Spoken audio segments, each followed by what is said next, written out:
April is a busy time of year normally. Yeah, April, May are probably the two biggest months of the year. Anything come along that just, uh, as far as laws or regulations or new trends, anything sort of changing the game lately, or Sinkhole has really been an issue in the last couple of years really? because of all the occurrences that are occurring now. So companies are restrictive on sinkhole coverage. Um, there's no real law changes. The PIP laws changed, but that's, it is what it is. There's no change in those facts, but Now, are there many sinkhole problems here on Florida's East Coast? Because I know No. on the West Coast. no. The East Coast, there is an occasional sinkhole from location to location, but they're very small and insignificant. It's not like the West Coast where it'll, engulf a whole building or collapse a high-rise hotel.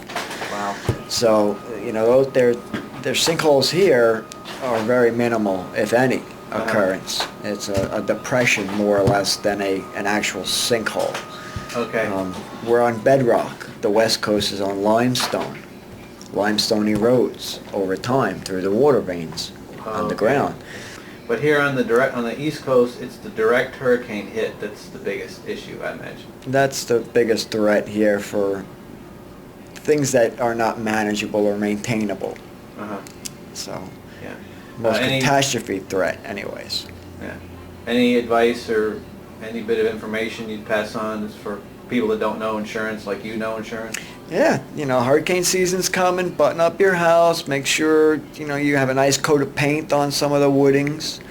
If there are any loose boards around your house, maybe some of your trim boards are old and rotted, replace those because the wind will pull them away from the house. If they get pulled away a little bit, the wind can get behind it, rip it off.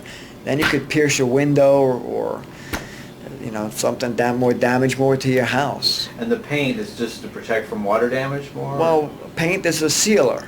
So if you have poor paint, I've had houses that the house hasn't been painted in 10 years. The sun is brutal. You touch the house, the paint comes off on your hand. That's a very porous paint. That water is going to penetrate that block and saturate the inside. Therefore, you could have problems with mold growth because of the water penetration. Yeah. So there's just common interests that, maintenance on your house is important.